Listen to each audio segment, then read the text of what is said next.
네, 수요일에만 문을 여는 경제 전문 포장마차죠. 상암동 경제포차 문을 열었습니다. 오늘 두 분 모셨어요. 신영증권의 김학균 리서치센터장 그리고 블록체인 미디어 조인디의 고랑 기자님 어서 오세요. 네, 안녕하세요. 안녕하십니까? 네, 지금 유튜브로도 방송이 나가고 있습니다. 유튜브 들어가셔서 세계는 그리고 우리는 이렇게 검색해서 들어오시면 저희들 모습 함께 보실 수 있습니다. 매일마다 이렇게 뉴스가 넘쳐납니다. 고랑 기자, 마침 오늘부터 분양가 상한제가 민간 택지에도 적용된다라는 소식이 있네요. 네, 네. 이 분양가 상한제를 말씀드리자면 네. 사실 뭐 아파트 값이라고 하는 게 시장의 수요와 공급에 의해서 결정되는 거잖아요. 근데 분양가 상한제는 일단 이 택지비, 건축비, 이거 그러니까 실비죠, 실비. 네네. 집을 짓는데 아파트를 짓는데 들어가는 이 실비에다가 건설사의 적정 이윤을 보탭니다. 그럼 그 가격이 나오잖아요. 그 가격 이하로만 분양을 해라라는 겁니다. 네네. 그러니까 건설사들한테 초과 이익을 먹을 생각하지 마라. 뭐 이런 정도예요. 2005년부터 공공택지부터 시작을 됐고요. 2007년에 그 9월부터 민간택지까지 확대가 됐습니다. 네. 이 2005년, 2007년 이 흐름을 보면 그 노무현 정부 때 부동산 가격이 버블 세븐 이른바 해가지고 폭등했었던 시점이잖아요. 그런데 공교롭게도 2008년에 글로벌 금융위기가 터지면서 그 달아올랐던 부동산 시장이 그냥 자연스럽게 꺼졌습니다. 네. 그래서 뭐 사실상 뭐 유야무야해서 2015년 4월에 이 상한제 적용 기준을 대폭 완화했습니다. 그 사실상 뭐 중단됐다라고 보시면 되고요. 네네. 그러다가 최근에 다시 시장이 과열되고 있잖아요. 그러니까 정부가 2017년 11월에 분양가 상한제 적용 기준을 종전보다 강화했습니다. 그리고 지난해 11월에요. 대상 지역을 선정을 했습니다. 그러니까 4년 7개월 만에 민간택지 분양가 상한제를 실질적으로 부활했다라고 네. 볼 수도 있는 거거든요. 네네. 애초에는 애초에는 6개월의 유예기간 두고 4월 29일부터 시작할 예정이었어요. 그런데 코로나19 여파가 있어서 3개월 늦어져서 오늘부터 본격 시행에 들어가게 됩니다. 적용 지역은 서울 18개구, 경기 3개, 그 광명, 하남, 과천 등 지역이고요. 네. 여기서는 이제 아직 입주자 모집 공고 신청을 하지 않았다면 이제부터는 분양가 상한제 적용을 받습니다. 네. 뭐 분양가 상한제 부활 뭐 여기서는 평가들이 좀 어떤가요? 전반적으로? 모든 정책에 다 장점과 항상 단점이라고 해야 장단점이 되나요? 있죠. 이게 있죠. 네. 이제 기대되는 점은 어쨌든 원가 이하로 하자는 그 원가에다가 약간의 이윤만 붙이라는 거잖아요. 그러니까 기존보다 아마 일반 분양가를 5에서 10% 가량 낮추니까 신규로 분양된 아파트가 가격이 낮아져요. 그러면 네네. 신축이 아닌 이 기존에 있던 아파트는 야 신축이 저 가격인데 기존 아파트는 더 싸야지. 네네. 라고 하면서 집값을 끌어내리는 효과가 있을 거다라는 기대가 있고요. 네. 우려는 우려는 분양가가 낮아지면 그 기업체들이 아예 사업을 안 하죠. 먹는 게 없으니까 아예 네. 재건축 재개발 사업이 지연이 되면서 네. 하반기에 아마 공급 물량이 줄 거다라고 하고 있는데 이 공급이 사실 굉장히 중요한데 그렇죠. 공급이 줄면 또 가격이 또 오를 수가 있잖아요. 실제로 2007년에 보니까 민간택지 분양가 상한제가 도입된 이후에 서울에서 뭐 이것 때문만은 아니겠지만 2년간 공급 물량이 반토막 수준으로 줄었습니다. 네. 그리고 또 하나는요. 이른바 로또 분양이 속출할 거다. 로또 분양. 네, 그다음 이렇게 싸게 분양된 아파트를 누가 갖고 갈 거냐? 결국 이제 추첨을 통해서 일부 네네. 참여자들만 갖고 되는 구조잖아요. 그럼 네네. 이게 과연 올바른가?라는 또 의문이 생기는 거죠. 이 최근에 며칠 전에 MBC 스트레이트 이제 보도 통해서 부동산 정책에 대해서 이제 여러 가지 지점을 짚었는데요. 아까 고랑 기자가 브리핑한 것처럼 2015년에 뭐 이제 분양가 상한제 사실상 중단되고 이런 정책, 그러니까 가격이 낮아지니까 그때 막 다시 풀어버린 거예요. 그랬더니 다시 그 부작용이 지금 와서 나타나고 있다. 이런 이제 내용들이 쭉 나왔었는데 기본적으로 어떻게 보십니까? 이 부동산 정책 방향에 대해서요, 센터장님은? 글쎄요, 뭐 지금 우리 정부가 네. 집값을 잡으려고 일관성은 있는 거잖아요. 네네. 그러니까 집값이 올라가는 게 새 집이 기존 주택을 끌어올리는 측면도 있으니까 제 생각에는 뭐 이거를 누르려고 하는 것 같은데 네. 좀 이제 양도 차익 과세나 이런 게 강화가 되니까 이제 분양을 받았더라도 단기간에 팔고 나오긴 좀 힘들 것 같아요. 네네. 근데 이제 뭐 이런 정책이 뭐 좀 비판을 많이 받을 수밖에 없는 거죠. 그 자본주의에서 이윤을 그럼 누가 정하냐? 네네. 어떻게 결정이냐 그렇긴 하지만은 어쨌든 뭐 지금 여러 가지 부동산 정책은 과세라든가 시장 논리에만 맡겨서는 안 된다는 생각이 이제 분명하니까 나름의 시장에 계속 이제 뭐 신호는 주는 것 같고 네. 다만 이제 이 정책에 대해서는 조금 시장의 반응은 냉소적인 것 같고 제 평가는 냉소적이다. 그렇습니다. 지금 뭐 잘 안 되고 있으니까요. 네. 지금 국회에서 뭐 워낙 부동산 때문에 지지율이 떨어진다 이런 얘기도 나오고 있고 하니까 민주당이 좀 급해진 건 사실입니다. 임대차 3법 등 부동산 관련 입법에 굉장히 속도를 내고 있고요. 또 정부가 공급 대책 이제 곧 발표한다라고 네. 얘기를 했는데 지금 어떻게 돼가고 있습니까? 원래 이번 주에 나왔어야 되는데요. 이제 다음 주쯤에 내놓을 것 같습니다. 네. 어제 국회에서 기획재정위원회 전체회의가 열리고 여기 홍남기 부총리가 이제 참석했는데요. 네네. 질문이 나왔어요. 뭐 여러 가지 아무래도 세제 관련된 질문이 제일 많이 나왔었고 네네. 이와 더불어서 공급 대책이 뭐가 있냐라는 질문이 나오니까 국민에게 제시할 공급 대책안을 거의 마련해 가고 있다라면서 용적률, 층고 제한 문제와 새로운 주택지를 발굴하는 여러 노력은 네. 정부에서 같이 논의가 이루어지고 있다라고 했습니다. 음. 이렇게 약간 그 다음 주쯤에 이제 방안이 나올 텐데 네. 요거 관련돼 가지고 한 언론이 이제 단독 보도를 하면서 네. 다음 주에 아마 정부가 이런 대책을 내놓을 거다라고 보도를 했어요. 그 내용을 보면 네. 일단 공급 규모가 우리 사실 공급한다고 하면 지금까지 뭐 신도시를 해가지고 소위 말해서 사람들이 살고 싶어하는 지역이 아니라 그닥 인기 없는 지역에 네네. 이제 공급을 해놔서 시장하고 좀 맞지 않다라는 얘기가 나왔는데 네. 다음 주에 나올 대책을 보면 뭐 아직 확정된 건 아닙니다. 근데 서울에 10만 가구 게다가 서울에? 네, 서울에 게다가 강남에 1만 6천 가구 정도를 공급하겠다라는 계획입니다. 그럼 도대체 어떻게 공급을 하니? 네. 라고 보면 언제까지 어떻게 이렇게 네, 되는 하나가 거죠? 이제 네. 그 유휴부지 활용, 그러니까 이른바 놀고 있는 정부 땅을 가지고 해서 짓는 게 이게 한 4만 가구 정도 되고요. 네. 이것보다 더한 게 정비 사업 활성화입니다. 그러니까 지금까지는 이제 용적률이나 층고 제한을 했거든요. 네네. 근데 이걸 풀어준다는 거예요. 용적률 높여주고 층고 제한 풀면 아무래도 지금까지는 예를 들어서 뭐 8천 네네. 가구, 4천 가구만 지을 수 있었는데 용적률 높이면 8천 가구 지을 수 있으니까 4천 가구를 더 지을 수 있는 거잖아요. 그렇죠. 네. 대신에 여기서 생긴 이익이 지금까지는 그럼 기존 업자들한테 돌아가는 거니까 네. 일종의 불로소득 느낌이라서 사실 이거 허용을 안 해줬거든요. 근데 일단 공급을 늘려야 되는데 땅은 없으니까 그렇죠. 위로 올릴 위로 올릴 수밖에 수밖에 없어요. 예. 그래서 이렇게 해가지고 한 6만 가구 정도를 더 내놓겠다, 준비하겠다라는 계획입니다. 네. 뭐 용적률 지금 말씀하신 것처럼 용적률이 높아지면 당연히 이론적으로 공급 물량이 늘어나는 건데 이게 또 이론과 현실이 다를 때가 많다라는 지적도 있어요. 시장에서는 어떻게 보고 있습니까? 이제 대치동 음마 아파트 같은 경우를 보면요. 네. 지금 용적률이 200%예요. 200%. 근데 이걸 만약에 지금 상한선이 300%거든요. 여기까지 이제 올려주면 그리고 여기에다가 만약에 정부가 더 높이겠다고 하니까 네. 400%까지 만약에 올려준다. 네. 라고 하면 네. 지금 만약에 재건축하면 4,400여 가구 나오거든요. 음. 근데 8,000 가구 정도 나올 수 있는 거예요. 그렇군요. 공급이 그만큼 더 생기는 거거든요. 네네. 그래서 아마 정부는 이렇게 해서 공급을 늘리겠다라는 건데 네. 정작 재건축 조합원들 반응은 시큰둥한 게 규제를 풀어준다고 하지만 사실 정부의 기본 입장은 불로소득 환수잖아요. 네네. 여러 가지 단서를 걸어놓고 있습니다. 그러니까 추가로 더 지어지는 가구의 대부분은 다 임대주택으로 내놔라. 네. 라는 게 그러니까 정부의 약간 방침이 될 수도 있고요.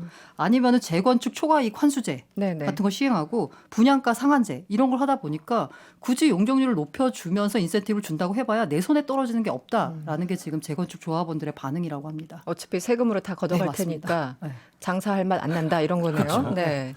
근데 어떻게 보십니까? 저는 좀 높이는 게 맞다고 생각하는 게요. 네. 이제 용적률을 높였을 때 문제는 이제 두 가지죠. 하나는 그 소위 불로소득이 기존 집 가진 사람에 간다는 측면이 있고 네. 또 그거보다 더 중요한 건 이제 난개발 같은 거 되는 거거든요. 네네. 근데 저는 서울이라고 하는 도시는 뭐 사람들이 많이 살고자 하는 곳이고 그러면 이제 뭐 용적률이 높아지고 그러면 뭔가 이제 주거 환경이 나빠지는 거거든요. 네, 교통의 문제 뭐 이런 것들. 저는 그게 메트로폴리스의 운명이라고 생각해요. 어쩔 수 없다. 아니, 사람 다 살기 네네. 좋아 그렇긴 하죠. 원하는 건데 네네. 그러면 조금 살기 쾌적한 환경을 원하는 사람 교외로 가고 그래야 되는데 우리나라가 용적률이 다른 나라보다 굉장히 조금 낮게 낮은 그렇군요. 편이니까요. 네네. 제 생각에는 조금 높여주고 그리고 또 불편을 감내하고 뭐 홍콩 같은 경우 그렇잖아요. 그렇죠. 주거 환경 네네. 뭐 별로 안 좋잖아요. 네네. 그래서 조금 그런 쪽으로 가지 않으면 방법이 없지 않을까라는 생각은 듭니다. 도시 생활의 불편함은 이미 그 아니, 감수하고 그럼요. 네, 내가 가야 된다. 그 여러 가지 좋은 사람과 좋은 직장과 네네. 이런 걸 위해서 있는 거거든요. 그렇죠. 네. 그런 거라 그러면 그거는 코스트라고 생각을 하고 조금 멀리 가는 사람들은 뭐 조금 쾌적하게. 주거 환경을 생각하는 그렇게 선택을 하는 게 맞지 않을까라는 생각입니다. 뭐 정리가 된 것 같아요. 저 혼자만. 네. 알겠습니다. 금값 얘기를 좀 해볼까요? 요즘 수도권 아파트 못지않게 정말 인기를 끌고 있다고 하는데 금값이 대체 얼마나 올랐습니까, 고란 기자? 네. 일단 국제 시세로 보자면요. 28일 어제죠. 뉴욕 상품거래소에서 8월 인도분 금이요. 전날보다 온스트상 또 올랐습니다. 그래서 결정적으로 네. 1944.6달러 역대 최고입니다. 역대 최고인가요? 역대 이게요? 최고입니다. 역대 최고. 그리고 장중으로 보면요. 1974.7달러. 2,000달러 고지가 얼마 남지 않았습니다. 네. 연초에 얼마였냐라고 네네. 보면요. 1,500달러 선이었어요. 아 그렇습니까? 올 들어서 오. 30% 가까이 올랐습니다. 그렇게 말씀하시니까 엄청 올랐네요. 네, 엄청 네네. 올랐죠. 이게 사실 이렇게 말씀드리면 에이 주식 더 올랐잖아라고 말씀하시는 분들이 있는데 네. 연초 기준으로 지금 코스피 지수를 보면은요 그러네요. 3% 올랐어요. 나스닥 만스닥이라 해서 엄청 올랐잖아요. 네네. 연초 기준으로 보면 15% 올랐습니다. 바닥을 찍고 올라왔으니까 되게 많이 오른 것처럼 보이는데 네. 연초 기준으로 보자면 금이 가장 많이 올랐습니다. 30%. 네. 와, 게다가 대단한데. 네. 지금 현재 그 이른바 글로벌 투자은행들이 다들 강세를 계속 전망하고 있어요. 특히 이제 뱅크 오브 아메리카 같은 경우에는요. 네. 18개월 내 이게 4월에 발표한 겁니다. 18개월 내 아. 3,000달러까지 갈 수 있다. 3,000달러요? 네네. 굉장히 높게 보고 있네요. 네. 센터장님, 네. 금값이 왜 올라요? 뭐 지금 모든 자산 가격이 다 올라가는데 네. 금이 조금 더 고 기자님 얘기도 더 많이 올랐네요. 근데 금이 어떻게 보면 조금 워렌 버핏과 같은 이런 사람들은 금 투자를 좋아하지 않았습니다. 네네. 그냥 금이 가치를 산정하기 힘들거든요. 뭐 돌덩인데 이게 뭐 배당 주는 그렇죠. 것도 아니고 이자가 나오는 것도 아니고 네네네. 또 역사적으로 보면 금은 야만의 산물이었습니다. 지금 우리가 경제 위기가 생겼을 때 생각보다 경기가 빨리 회복이 되는 거는 네. 중앙은행이 돈을 많이 풀었기 때문인데 인류가 근본이제에 묶여 있을 때는 네네. 돈을 풀려 그러면 금이 있어야 되니까 과거에는 경기가 나빠지게 될 경우 근본이제에는 경기 침체가 3, 40년 갔습니다. 돈을 맘대로 풀어내지 못하니까요. 네네. 근데 71년도에 미국이 금태환을 중지하면서 네네. 지금과 같은 자본주의가 열린 겁니다. 그래서 과거에는 또 이제 금융위기나 이런 것도 잘 안 생기고요. 돈을 풀기가 힘들어지니까요. 그렇기 때문에 이제 금 투자를 사람들이 멀리하는 경향이 있었는데 네. 지금은 일단은 돈이 너무 많이 풀린 것 같아요. 네네. 지금 미국의 총통화 증가율이 20%가 넘습니다. 작년 대비해서. 20%. 보통 10% 늘어나면 뭐 역대급이라고 네네. 하는데 말도 안 되게 돈이 많이 풀렸기 때문에 통화에 대한 우려가 있고요. 지금 달러가 조금 약해지고 있고 앞서서 이제 금 투자를 멀리하는 이유가 금이 이자나 배당 안 준다고 말씀드렸는데 네네. 채권이 이자가 없어져 버렸습니다. 아, 또 심지어는 그렇군요. 채권이 마이너스. 마이너스 금리로 그렇군요. 갔습니다. 네네네. 내가 뭐 이자 받는 게 아니라 웃돈을 주고 채권을 사니까 금에 대한 어떤 메리트이 높아졌고 네. 또 한 가지는 투자 자산의 측면에서 보면 금이 규모가 적습니다. 조금만 자금으로 올라갈 수 있는데 미국, 유럽, 일본의 주식시장의 시가총액이 한 61조 달러가 되고요. 네. 이 나라가 풀린 돈의 규모가 한 20조 달러가 되는데 금은 한 12조 달러밖에 안 되기 때문에 조그만 자극에서도 좀 올라갈 수 있기 때문에 최근에 금이 좀 유독 더 많이 오르는 것 같습니다. 그렇군요. 계속 오를 거라는 이 전망에 대해서도 어느 정도 동의를 하시는. 저는 그럴 것 같은데요. 그래요? 지금 뭐 금이 인플레이션이 올 때 올라갈 수 있다라고 하지만 지금 인플레이션은 안 생기는데 네네. 뭐 정부가 지금 그 나라 경제에서 최대 채무자일 때는 이제 인플레이션을 조장하는 정책을 쓰는 경향이 있습니다. 빚이 많은 사람은 네네. 돈으로 갚아야 되잖아요, 네, 빚을. 그렇죠. 근데 인플레이션이라고 하는 건 돈의 가치가 떨어지는 거기 때문에 지금 인플레이션은 안 생깁니다마는 인플레이션이 조장이 될 거란 기대치가 있고 네네. 상대적으로 이제 돈에 대한 권위가 많이 좀 떨어지고 있기 때문에 네. 제 생각은 금이 조금 더 오를 수 있지 않겠는가라는 생각 갖고 있습니다. 우리 경제포츠 하다 보면 질문들이 굉장히 깔끔해요. 3301번님, 그럼 지금 사야 되는 겁니까? 이렇게 제 질문을 생각에는 주셨네요. 지금 우리나라 금이 국제 시세보다 더 높아졌습니다. 그렇군요. 예, 지금 이제 네네. 우리가 뭐 달러 베이스로 보는 금이 온스당 1,950불 전후 왔다 갔다 하는데 네. 어제 기준으로 한 한국은 2,100불까지 갔거든요. 조금 달아오르긴 했는데 네네. 제 생각에는 뭐 이번 사이클에서 네. 최종적으로 살아남을 자산이 금이 아닐까? 왜냐하면 이제 금이 약간의 전 금은 안전자산 아닙니다. 안전자산 네네. 원금이 안 깨져야 되는데 금 사서 손해 볼 수도 있는 건데 역사적으로 보면 주가가 떨어질 때도 금은 좋은 경우들이 많았어요. 네. 그래 통화에 대한 불신 이런 걸 생각한다 그러면 좀 금이 제 생각에는 어차피 많이 오른 자산 뭘 사도 비싸잖아요. 그런 거라 그러면 주식보다는 금이 더 나아 보입니다. 예. 근데 어쨌든 간 네네. 제가 드리고 싶은 말씀이 김치 프리미엄이라는 말 들어보셨죠? 김치풀. 네, 네. 들어봤어요. 비트코인이 네. 워낙 국내 수요가 많다 보니까 국내에서 국제 시세보다 비싸게 거래되는 거. 이게 지금 금 시장에서 나타나고 있거든요. 그렇군요. 더 비싸다고. 국내 네. 금이 국제 시세보다 약 7% 정도 네. 비싸게 거래된 거예요. 어. 이게 원래 똑같았거든요. 네네. 근데 갑자기 개인 투자자가 몰려들면서 이렇게 수요가, 비싸게 거래됐습니다. 지난해 기준으로 보면은 개인 투자자 비중이 56%예요. 네. 근데 최근 27일 기준으로 보면 76%까지 올라왔습니다. 그럼 주식에 막 몰려갔던 그 동학들처럼 지금 금에 막 몰려 그래서 이른바 들고 동학개미가 네. 불개미로 전환을 했잖아요. 원유 ETN 투자하면서 네. 예. 삼성중공업 우선주하고 신풍제약 투자하던 이 불개미들이 금시장까지 들어와서 과열이 나타나고 있다. 조급함은 있는 네. 것 같아요. 네. 예, 다들 이제 진짜. 금을 이렇게 살려면은 네. 우리가 뭐 이제 증권거래소에서 금 현물을 파는데 내가 그거 투자한 거를 가지고 거래증권사에 가서 금을 주세요. 금을 내줘야 됩니다. 네네. 그래서 금이 공급이 되어야 사실 어떻게 보면 이제 거래가 이루어지는 네네. 건데 근데 금을 수입하고 이래야 되는 거니까 한국 사람이 갑자기 금을 사게 되면 그래서 이제 국제 시세보다 한국 가격이 더 높아질 수 있죠. 조금 네. 뭐 시세에 대한 조급증이 나타나네요. 예. 네, 알겠습니다. 그런데 그 금이 오르면 그 주변에 있는 은이나 구리 네. 뭐 이런 것도 가격이 좀 오릅니까? 조금 금과 구리는 속성이 좀 다른 것 같고 네.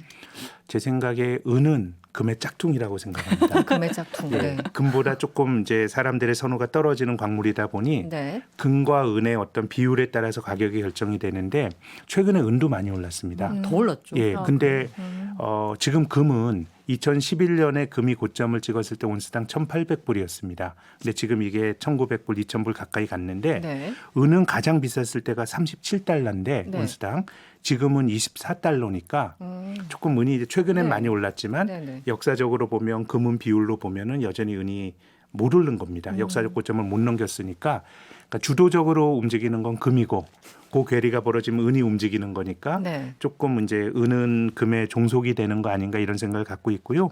뭐 구리는 이건 뭐 산업에 대한 수요가 이제 중요한데 네. 이제 중국 경기가 조금 바닥을 치고 좋아질 거란 기대가 있고 이러다 보니까 구리가 올라가는데 근데 구리도 역시 역사적 고점보다 훨씬 낮습니다. 근데 금은 지금 역사적 고점을 넘어가고 있으니까 네네. 뭔가 자산 가격이 신고가를 친다라고 하는 거는 과거에 움직여왔던 범주에서 벗어나는 건데 그래서 은과 구리는 크게 보면 전에 움직였던 범주 네. 그리고 금은 좀 새로운 역사를 쓰고 있는 그런 상황이라고 봐야죠. 그럼 이렇게 추세 보면은 국내 가격이 계속 좀 더 높을 것 같으신가요? 어떻게 보세요? 예전에 원유가 금- 그랬거든요. 네네. 확 한국 사람들 달려드니까 몇 달 전에 국제시세가 원유가 턱없이 높았거든요. 네. 네. 이제 지금도 그런 일들이 벌어지고 있는 것 같습니다. 네.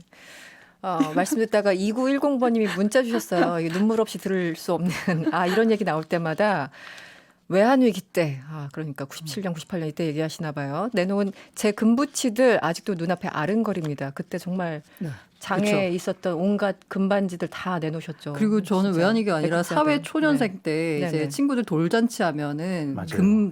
금반지를 선물로 줬었거든요. 맞아요. 네. 지금은 절대 못 줍니다. 한돈짜리. 한 돈짜리가 지금 30만 원입니다. 30만 원. 절대 못 준다. 절대 못 줍니다. 네. 지금 그 고란 기자는 여러 가지 단톡방이 있잖아요. 네. 네. 금에 대해서는 그 단톡방에서는 난리도 어떤 아닙니다. 주관적인 의견들이 나오고 있습니까? 사실 금 가자 뭐 이런 얘기도 하고 있지만요. 제가 아무래도 그 블록체인 미디어에 있다 보니까 네. 사실 또 이 얘기를 안 할 수가 없는 게 비트코인을 다른 말로 디지털 금이라고 표현하거든요. 네네. 가치 저장의 수단이라고 해서 최근에 비트코인 가격이 급등했습니다. 그렇군요. 그래서 다시 한번 10,000달러를 돌파해서요. 지금 현재 1,900달러 선에 거래가 있어서요. 네. 금이 오르는 것과 비슷한 수준으로 지금 비트코인도 같이 오르고 있다. 추세가. 네, 추세가 그렇습니다. 알겠습니다. 오늘 상암동 경제포차 여기서 문을 닫아야 되겠네요. 지금까지 신영증권 김학균 센터장님 그리고 조인디의 고란 기자와 함께했습니다. 오늘 고맙습니다. 네, 감사합니다. 감사합니다. 여러분의 퇴근길을 꽉 채워드립니다. 평일 저녁 6시 5분 이승원의 세계는 그리고 우리는